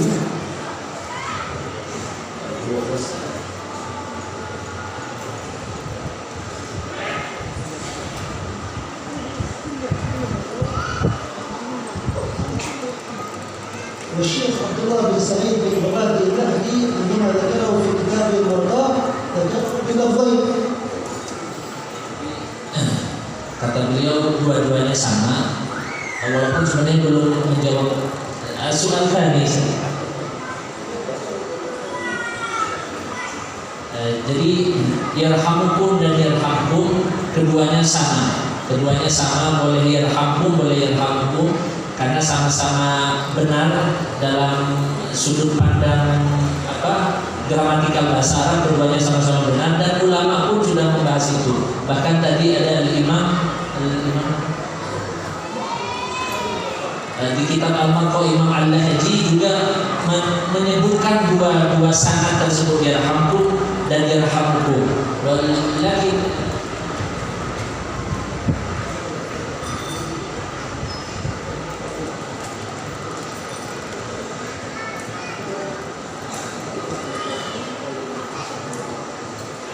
هو لغة عربية صحيحة كلاهما، إنما من خلال التدرج للمقام. فمن نظر إلى مقام الدعاء قال ذلك، ومن نظر إلى أن هذا نقلا عن النبي وحكاية عن قول النبي فينقله كما هو. Jadi kalau dari segi tata bahasa ya keduanya sama-sama benar, yarhamkum dan yarhamukum. Kalau ada orang yang cenderung, ada imam, ada ulama cenderung melihatnya kepada makom doa, kedudukan bahwa ini dilihat sebagai doa, maka ya silakan yarhamukum. Kalau sudah melihat kepada makom doa, ini tadabbur namanya. Berarti ada pemahaman yang sangat dalam dan ada pengharapan yang sangat dalam dari sebuah hadis Nabi, sehingga lebih memilih untuk dibaca yarhamukum. Tapi kalau ada juga yang mau membaca hanya sebatas yarhamkum karena mengharap berkah periwayatan, karena periwayatannya yarhamkum, maka ya sama-sama benar. Mau yarhamkum yarhamkum sama. Jadi kurang lebih komentar Syekh An-Nawawi Al-Bandari dalam kitab Syifatus saja itu merupakan sebuah bentuk penghayatan yang luar biasa dari beliau. Dan itu bagus, dan nggak ada masalah. Jadi kalau mau ada yang yarhamkum, monggo yarhamkum, monggo. Dan beliau keduanya memiliki sanad dua-duanya. Ada yang yarhamukum, ada yang yarhamkum. Ada yang bertanya yang kedua, silakan Bapak.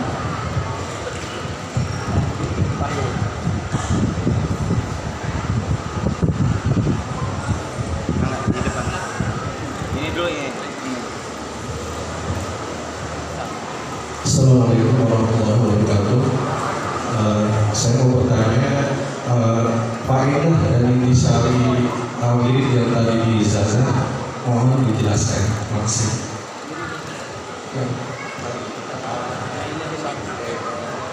Terima kasih. Satu lagi biar sekalian.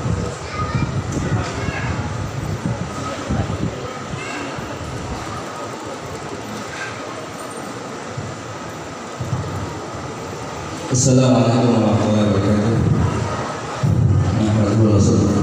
Abang ya Syekh, سمعت المترجم يترجم من سورة الراحمون يرحمهم الرحمن وتعالى يرحمهم بالسماء ويقول أنه الله سبحانه وتعالى إن من الثانية من بالسماء الله سبحانه وتعالى وقال يعني ذات الله تعالى في الذي بالسماء. هل هذا صحيح بالنسبة العقيدة الأشعرية عندنا الأشعرية؟ نعم.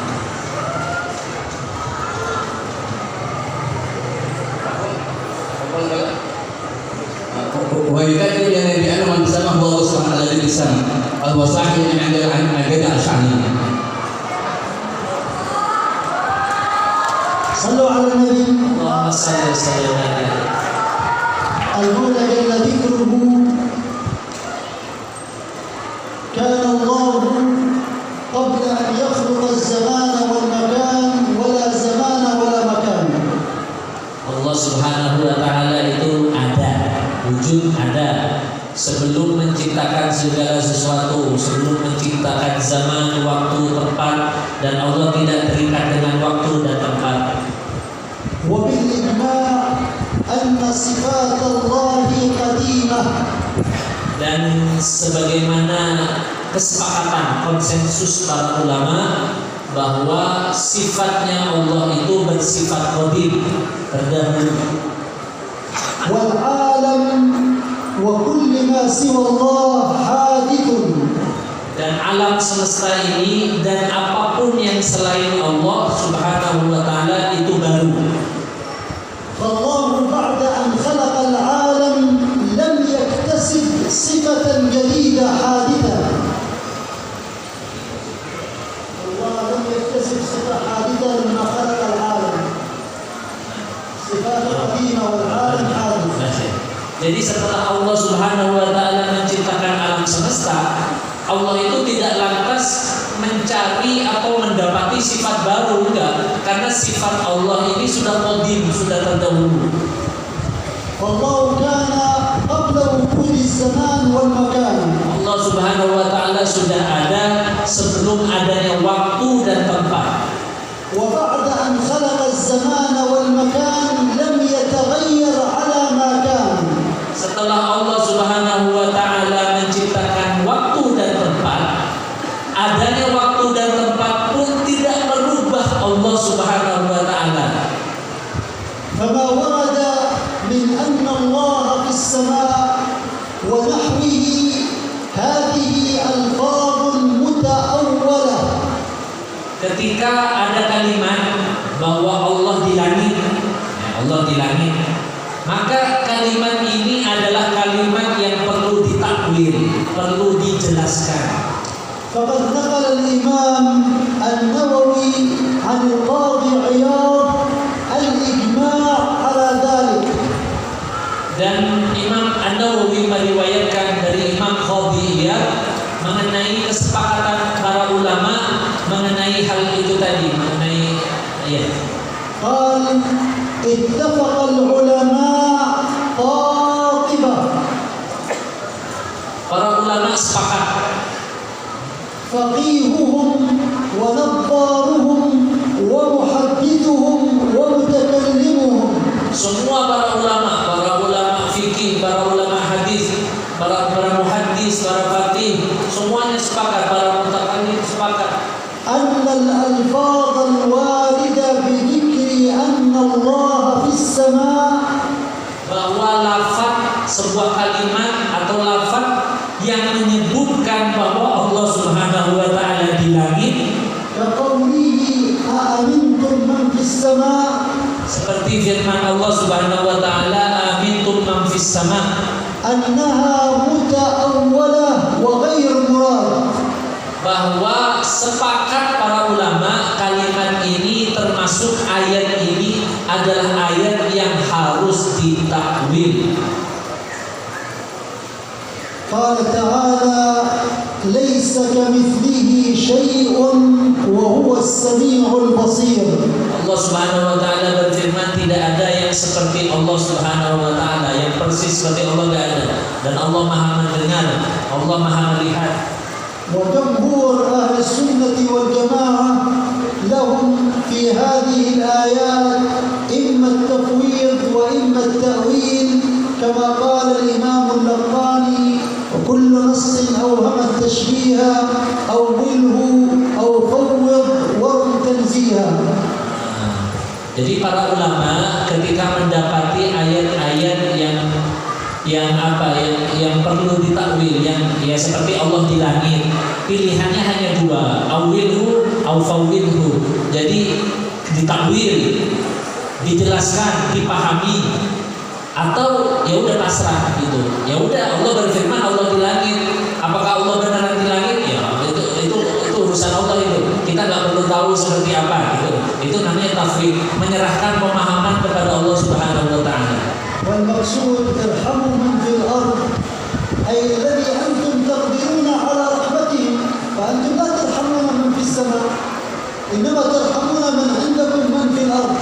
Jadi yang dimaksud dengan hadis irhamu man fil ardi itu adalah kita hanya menyayangi makhluk Allah yang ada di sekitar kita, yang ada di bumi, bukan makhluk Allah yang di langit, bukan siapa yang ada di langit. Kita kan nggak tahu yang di langit siapa, gitu ya. Jadi kalau di bumi ya semua kita bersifat kasih sayang di bumi yang ada di sekitar kita. Yarhamkum ay yunazzil alaikum ar-rahmah min man fis sama' ay man mulkuhu fis sama'. Ya. Maka ketika kita menyayangi semua makhluk Allah yang ada di bumi, Allah akan menurunkan yarhamukum, Allah akan menurunkan rahmat kepada kita dari langit atau dari kerajaan Allah yang di langit. Nah, lantas apa makna langit?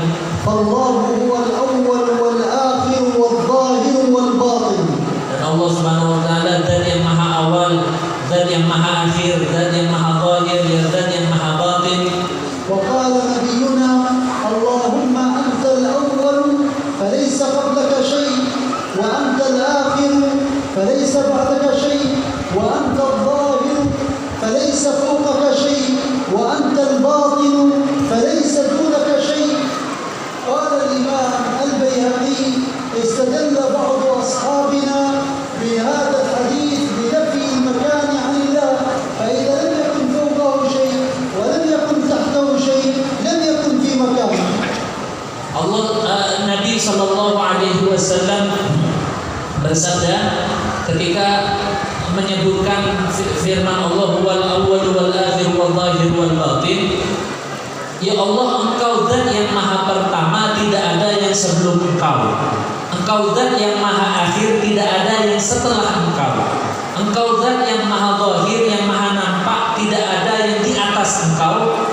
Engkau zat yang maha batin, tidak ada siapapun yang di bawah Engkau.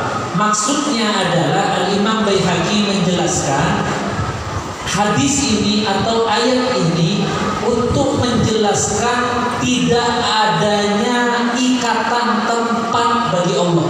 Jadi Allah itu tak bertempat. Nafil makan. Nah, jadi ya semua yang Allah Subhanahu wa taala ciptakan itu adalah hadis baru dan Allah Maha Qadir dan Allah tidak butuh itu semua. Artinya Allah tidak membutuhkan apa yang Ia ciptakan untuknya, enggak. Jadi berbeda. Laisa kamitslihi syai'. Wal qur'an.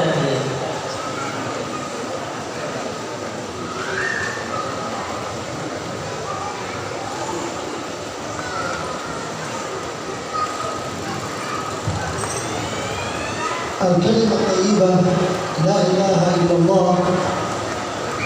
سيدي أحمد بن إدريس ينقل عن النبي صلى الله عليه وآله وسلم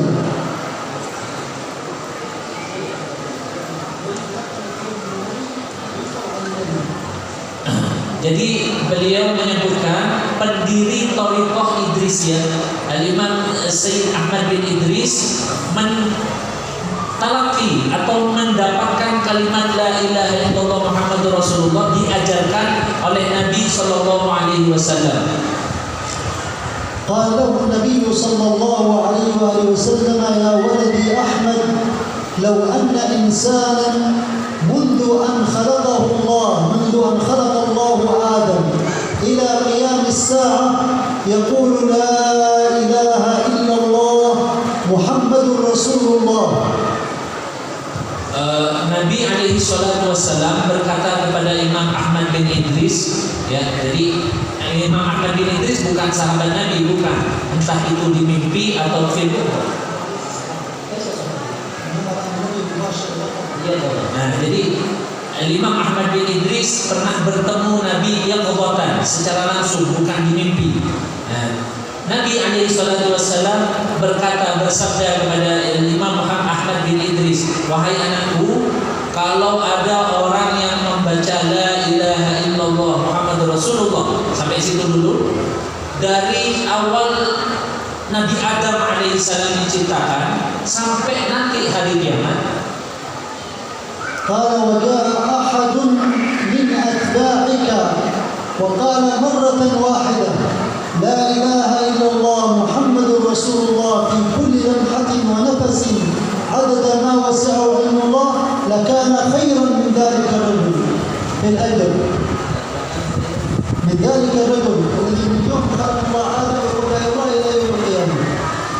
Jadi Nabi alaihi salatu wassalam berkata kepada Ahmad bin Idris, nanti kalau ada pengikut kamu, pecinta kamu, membaca la ilaha illallah Muhammadur Rasulullah fi kulli lamhatin wa nafasin adada ma wasi'ahu ilmullah marrah wahidah, satu kali saja, itu nilainya lebih baik dari orang yang membaca la ilaha illallah Muhammadur Rasulullah sampai Muhammadur Rasulullah saja dari awal diciptakannya Nabi Adam sampai hari kiamat, itu lebih baik walaupun hanya baca satu kali.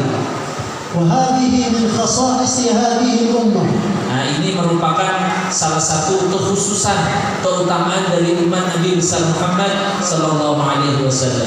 أن العبد إذا ذكر الله وقال عقب الذكر عدد الرمل أو عدد ورق الشجر يعطيه الله بهذا الذكر عدد الرمل وعدد ورق الشجر. Nah, ini merupakan keutamaan umat Nabi Muhammad SAW. Jadi kalau setelah berzikir, zikir apa saja, kemudian ditambah dengan adad ar-ramli, adad asy-syajar, atau yang biasa kita dengar adad khalqi wa ridha nafsi wa zinata 'arsy wa midada kalimati, maka Allah kasih pahalanya sejumlah yang ia sebutkan. Kalau dia sebutkan adad khalqi sesuai jumlah makhlukmu ya Allah, maka zikir yang kita baca pahalanya sebanyak jumlah makhluknya Allah Subhanahu wa taala.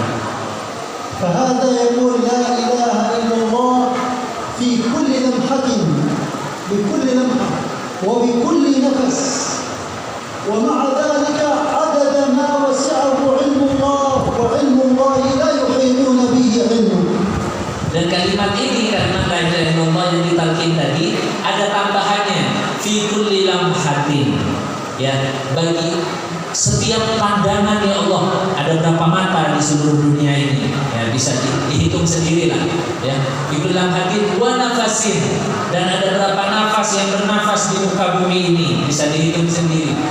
Yang terakhir dimakin banyakkan lagi ada ma wasi'ahu ilmullah, sesuai jumlah hitungan luasnya ilmu Allah. Padahal ilmu Allah itu tak terbatas.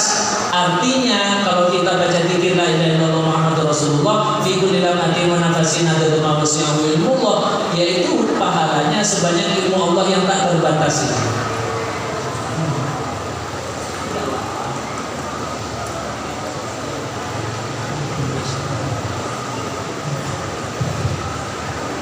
الحمد لله رب العالمين، الحمد لله اللهم يا لا تراه العيون ولا تخالطه الظنون ولا يصفه الواصفون ولا تبينه الحوادث ولا يخشى الدوائر، يعلم مكاييل البحار وعدد قطر الامطار وعدد ورق الاشجار، ولا توالي منه سماء سماء ولا ارض ارضا. اجعل خير امورنا اخره وخير ايامنا يوم نلقاك فيه.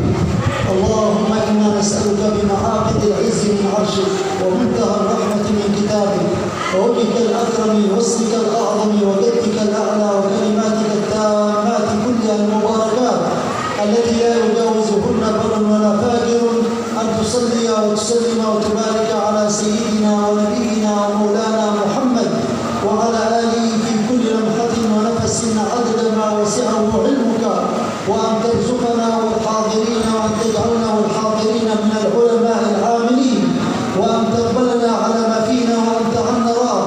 اللهم ارزقنا حسن التوجه اليك وحسن الاقبال عليك مع الصدق والاخلاص، واقبلنا على ما فينا وانت عنا راض.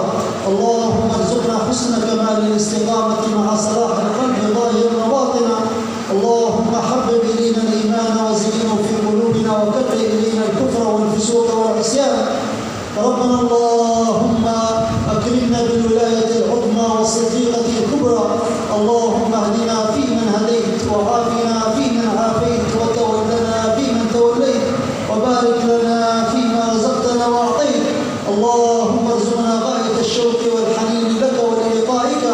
وارزقنا غاية معرفتك وغاية رضاك وغاية عفوك وغاية عافيتك وغاية علومك وغاية أنوارك وغاية أسرارك وغاية أرزاقك وغاية رحمتك وغاية فضلك وغاية جودك وغاية إحسانك وغاية عافيتك، الغاية التي أعطيتها نبيك سيدنا محمد صلى الله عليه وآله وسلم من كل ذلك في غير ضراء مضرة ولا فتنة مضلة، وأن تقوينا كما ذلك كما قويته، وأن تؤيدنا كما أيدته، إنك على ما تشاء قدير بالإجابة جدير. نعم المولى ونعم النصير.